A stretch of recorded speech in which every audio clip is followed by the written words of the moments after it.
Salut à tous, donc on se retrouve aujourd'hui pour une nouvelle petite review. Donc je remercie encore une fois Stéphane qui m'envoie toujours ses répliques pour de l'upgrade, réparation et entretien. Donc encore une fois merci à lui, mais c'est surtout que je vais pouvoir tester le HK416 en version A5, mais de chez VFC, mais encore une fois version GBBR. Donc c'est un immense plaisir que j'ai de pouvoir tester et upgrader ces répliques. Là encore une fois, c'est vraiment un très gros plaisir. Moi qui ai eu le 416F quand j'étais encore dans les rangs dans l'armée, donc je vais pouvoir comparer un petit peu. Sachant que j'ai eu le modèle AEG de chez VFC, c'est pour moi, c'est un corps d'AEG ou de GBBR, mais dedans il y a la mécanique GBBR, quoi. Vous voyez ce que je veux dire, quoi. Les corps sont vraiment très jolis. Donc il a été upgradé par un set canon TNT, version APX System. Donc pour 109 € sur Power 6, on a vraiment quelque chose de vraiment très sympa. Niveau perf, portée, précision, ça n'a rien à voir avec d'origine. Donc nous est livré d'origine avec un chargeur, qu'on viendra voir après. Et voilà la bête. Donc actuellement ça c'est son custom. Voilà, il a fait vraiment un petit custom sympa. Il l'a eu pour vraiment pas très cher. Donc c'est pour ça que j'en profite pour vous la présenter. Il m'a donné le feu vert, il m'a dit même faisons une review. Donc je vais en profiter. Donc oui, je recommence à faire une vidéo comme ceci sur l'établi devant moi, simplement que je suis en plein déménagement, je vais dans une maison au lieu d'un appartement. Donc le temps que le déménagement se fasse, etc. Il faut prendre un petit peu son mal en patience, je suis vraiment désolé, ces derniers temps j'ai vraiment pas beaucoup de temps devant moi. Alors la réplique d'origine, le rail flottant, type flottant, donc très joli, avec des marquages. Moi je suis assez puriste dans l'ensemble, donc on a bien les repères ici. Hop, en haut et sur le côté. On va avoir deux marquages non-suppressed, suppressed. Donc ça c'est pour s'il n'y a pas de silencieux avec silencieux. L'empreinte gaz réglable ici. Une mire avant, rabattable, standard. Donc qui se cache bien dans le prolongement du rail. On va avoir un léger jeu au niveau du garde-main et un gros jeu au niveau du canon. Donc c'est bizarre, j'ai essayé de resserrer tous les écrous, rien à faire. On va avoir le marquage HK à l'avant. Marquage HK416 556 par 45. Hop. Un numéro de série ici. Safe semi-auto. On va avoir un autre petit marquage sur l'arrière ici. Donc en fait pour enlever la mire arrière il faut pousser vers l'arrière et on peut l'enlever. Je vous ferai voir ça après. Hop. Là pour les marquages on est pas mal. Au niveau du tube de crosse, aucun marquage également. On va en avoir un sur la crosse ici. De l'autre côté, on va en avoir d'autres. Les Sensed Trademark of Unclair et Core, GMBA, GMANI. Le HK sur la culasse. Voilà. On aura discrètement en dessous ici. Calibre 6 mm BB, donc ça c'est vraiment super qu'ils aient fait ça ici, ça évite d'avoir les gros marquages blancs dégueulasses, donc ça c'est plutôt pas mal. Hein. Et je crois que c'est tout, mis à part le report du HK sur la crosse ici. Ensuite, comme c'est un GBBR, on va avoir un arrêtoir de culasse fonctionnel. Voilà, donc qui est ambidextre, c'est-à-dire gauche comme droite. Hop. Et si on appuie ici, la culasse se ferme. Vous avez remarqué un petit truc, c'est que je peux passer en sécu si je désarme le marteau. Donc chose qui n'est pas commune, sachant que le vrai, je ne crois pas, il me semble le 416F puisse passer en sécu quand le marteau est désarmé. Je ne me souviens plus. On va avoir un bouton de rétention de chargeur ambidextre.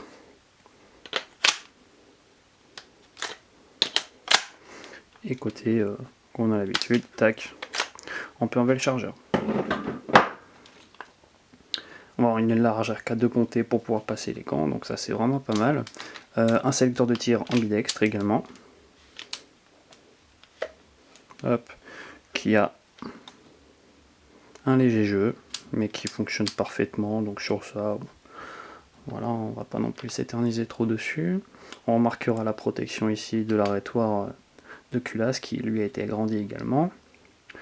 En dessous, alors ici nous avons une trappe. Alors je vais pas l'ouvrir parce que c'est casse-couille, parce que j'ai foutu un joint torique pour faire comme le vrai, ce qui fait que votre poignet est étanche, ou mettez des piles ou que sais-je. Donc ça c'est plutôt pas mal. Livré donc d'origine et monté un attache-angle ambidextre, ici et ici. Un écrou de crosse typique des 416, hein. Ça c'est vraiment très très particulier. Au niveau du crochet de déverrouillage du levier d'armement, il est vraiment très très gros par rapport à un ER15, ce qui fait qu'on a vraiment une très très grosse préhension, hein. La crosse, vous voyez la différence de couleur, hein, ça se joue à très peu, vu que c'est du plastique, c'est pas la même teinte. La crosse est une slim.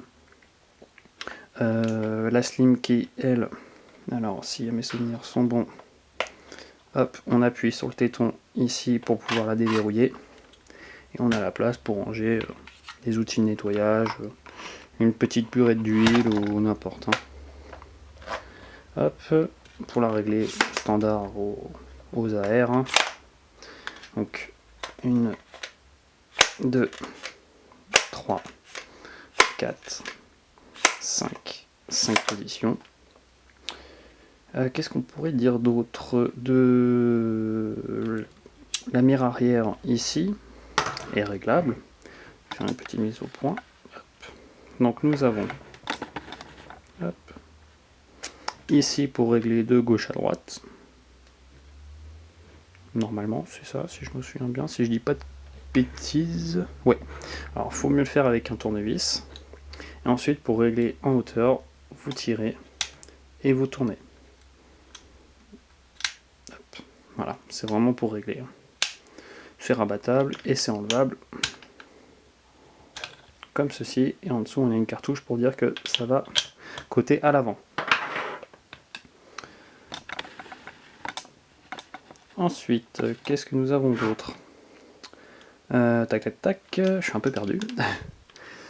On va voir donc de l'autre côté un dust cover en plastique comme sur les vrais. Donc il se plie mais pas trop, qui fonctionne très très bien. Hop, je sais pas si c'est compatible au vrai, je pourrais pas vous dire, j'ai pas testé.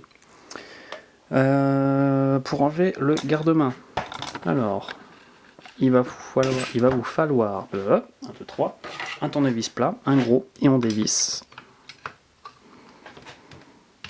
Hop, la grosse vis qui se trouve ici. Hop. Notez bien que la vis vient de ce côté-là, hein. Et là on peut enlever le garde-main. Alors oui, ils ont reproduit le système d'empreinte gaz par piston, c'est-à-dire, on voit bien que ça bouge, hein. Donc il est semi-fonctionnel, et hein, il recule vraiment, hein. Hop, le piston se trouve ici. Ici nous avons le réglage hop-hop, et vous voyez le jeu qu'il y a. Alors le canon a un jeu monstre, mais alors le bloc d'empreinte gaz, il a encore un jeu encore plus monstrueux que ça. Du coup, on va voir également le système ici, le fameux bloc hop-hop rouge TNT. Le système hop-hop se règle via cette petite molette. Donc moi, il est pré-réglé déjà en 0.28 pour mon pote. On peut le démonter. Donc pour le démonter, c'est simple. On tire en arrière. Hop, on fait basculer et on peut tirer. Voilà, le piston peut s'enlever, hein, comme sur le vrai. Ce qui est pratique et réaliste dans tous les cas. Hop, voilà pour ça. Pour remonter, faites l'opération inverse. Hop. On vient mettre l'écrou comme ceci. Donc il y a bien un sens, hein. Il faut juste trouver. Hop. Comme ceci. Il faut bien faire rentrer l'ergot dans le trou. Hein. Et là, hop. On fait rentrer. Comme ceci et comme ceci. Donc c'est un peu chiant quand on est en hauteur. Mais une fois que vous avez le coup de main, ça va tout seul. Après, on ne démonte pas le garde-main tous les 4 matins. Donc franchement, peu importe. Hop.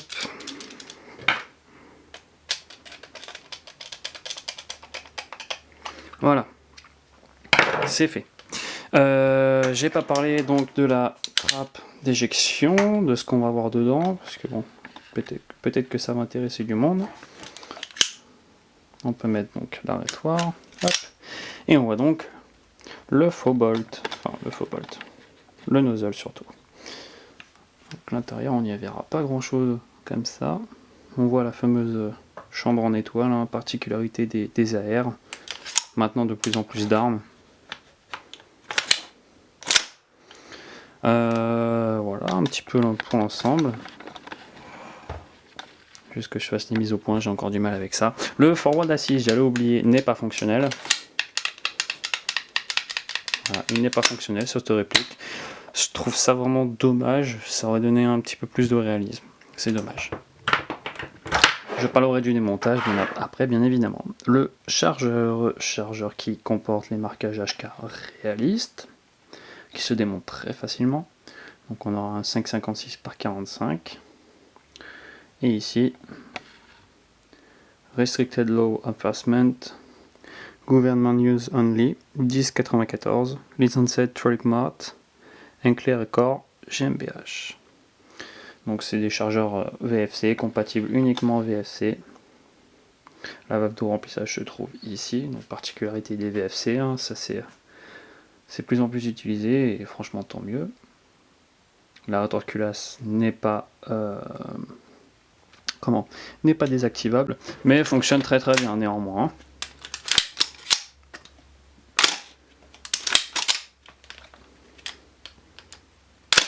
Voilà, donc il rentre très bien. Il a un léger jeu, c'est pas non plus truc de fou. Concernant la détente, donc on arme, en sécu rien ne se passe, en semi. Donc on a directement le point dur. Alors regarde, le reset.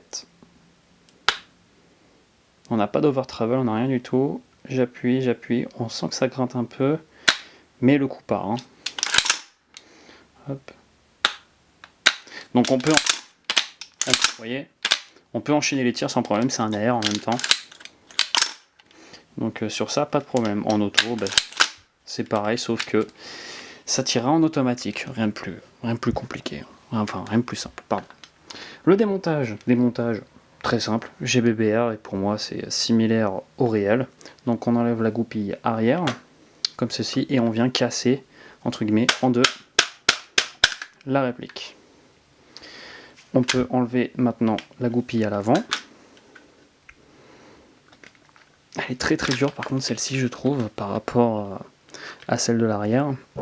Donc pour ça, si c'est dur, aidez-vous d'un petit outil, un petit tournevis ou autre.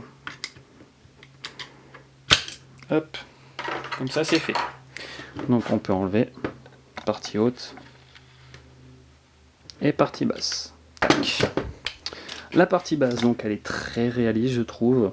Je sais pas s'il y en a qui ont déjà eu des 416 entre les mains, mais franchement c'est très très réaliste. Donc voilà un petit peu. On aura le percuteur de valve ici, l'arrêtoir de glissière, enfin de culasse ici. Ce qui va permettre de réarmer le percuteur de valve se trouve ici. Donc le marteau. Pas très très puissant au niveau des ressorts, mais largement suffisant. On a vraiment un gros disconnecteur ici, bien massif. Pareil pour le marteau. Le full auto sears en acier. Tout l'interne est en acier, par contre son ressort est vraiment très très tendu, donc ça c'est un bon point. On aura ici un buffer et malheureusement, et oui malheureusement sinon c'est pas marrant, le proprio d'origine, donc c'est pas une première main, a coupé le ressort de buffer. Alors oui, c'est débile, je conçois bien la chose. Hop, il a coupé le ressort. Bon, ça se remplace. Hein. Et là, on va avoir donc un buffer sur ressort qui va permettre de relancer le buffer correctement. Bon, je vous raconte pas le jeu qu'il y a dedans. Donc c'est bizarre, il est léger, on dirait de l'alu. Donc à voir. Bon, sinon ça fonctionne comme ça. Hein. Vous allez voir après au chronier des tirs à vide. On va bien voir. Donc voilà pour la partie basse. La partie haute, donc on tire, hop, on va avoir la culasse. Avec d'origine une passe, entre guillemets, enfin une puissance réglable de 0 à 500 fps, qui se règle via le nozzle, avec une petite clé BTR. Donc c'est du 1 ou du 1,5 il me semble. Donc on verra peut-être pas ici. Il est réglé pour 350. Donc voilà un petit peu la culasse. Ils ont vraiment bien fait la chose par emprunt de gaz par piston, enfin une poussée par piston. Ils ont vraiment reproduit la chose vraiment assez sympa. Hein. Un faux percuteur qui retient juste le nozzle. Et le nozzle est vraiment étanche, en fait il a du mal à revenir. Mais en soi il cycle très très bien. Hein. On va avoir hop, le levier d'armement. Levier d'armement qui est somme toute tout ce qui est plus standard. Avec le trou ici. Donc est-ce que c'est compatible au vrai? Je ne sais pas. Et là on va avoir donc toute la partie haute démontée. On aura ici le tige du piston qui viendra faire reculer la culasse en réel. Et on voit ici, hop, à part que je bouge la caméra et que je fasse la mise au point. Voilà. Et on voit ici donc le bloc up TNT, le canon, le joint spécifique, etc. Donc c'est de très très bons canons. Au début j'étais vraiment très sceptique. Moi les pièces de break, tant que j'ai pas de vrai retour, je ne crois pas à ce qu'on me dit. Mon expérience parle, hein, c'est pour ça. Donc pour remonter c'est super simple. On fait l'opération inverse. On vient mettre la goupille, hop, comme ceci. Voilà, évidemment, si je referme pas, hop, on referme la goupille et c'est remonté. Alors les accessoires, c'est des faux, comme on l'a bien vu, les Otech, c'est un faux, avec les nouveaux marquages. On a un 10 balles, une poignée Magpul vraiment courte et une Repro 2 sur Fire, avec un silencieux à l'avant. Voilà. Donc rien de plus simple. En ce qui concerne le tir, ben on va essayer. Donc je vais balancer du propane Coleman, hein, rechargé, donc c'est du propane domestique.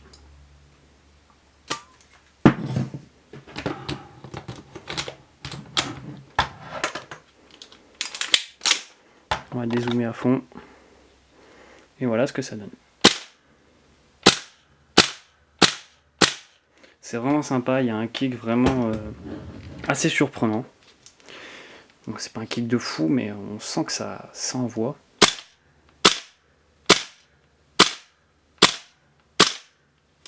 Et en auto.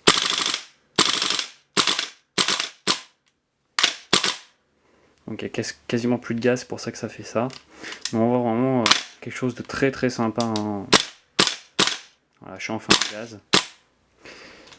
Parce que j'en ai pas mis assez. Mais ouais, on a vraiment quelque chose de très sympa. On va déjà la passer au chronie pour voir si ça fonctionne bien au niveau des FPS, le réglage à 350. Et puis on se retrouve juste après pour la conclusion. Donc passage au chronie, au propane et à la 0,20 de chez ATM. C'est parti. 10 billes en semi.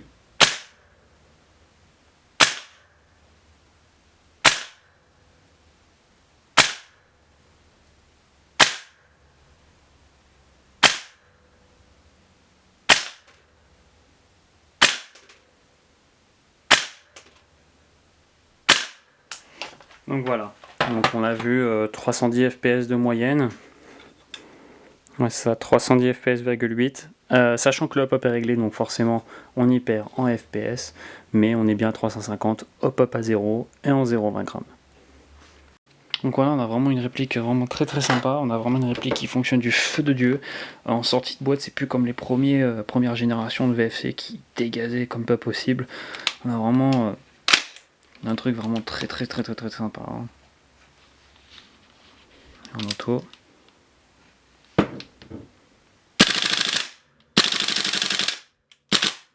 Voilà, on a vraiment... Moi franchement j'adore. Ça permet d'avoir un 416 nouvelle gêne qui est fonctionnel.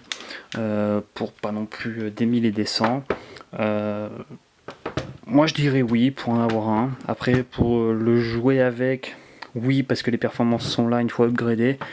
Mais non parce que j'aurais trop peur de le rayer. C'est vraiment une très belle réplique. VFC a encore signé quelque chose de très très beau. Ils sont fidèles à leur réputation sur ça. Donc pour moi, non pour jouer sur ce côté-là, mais oui pour les performances une fois upgradées. Voilà. Bah, j'espère que cette petite vidéo vous aura plu. Moi j'essaie de faire de mon mieux avec le déménagement. Et puis on se retrouve pour une autre petite vidéo. Sur ce, à bientôt. Ciao!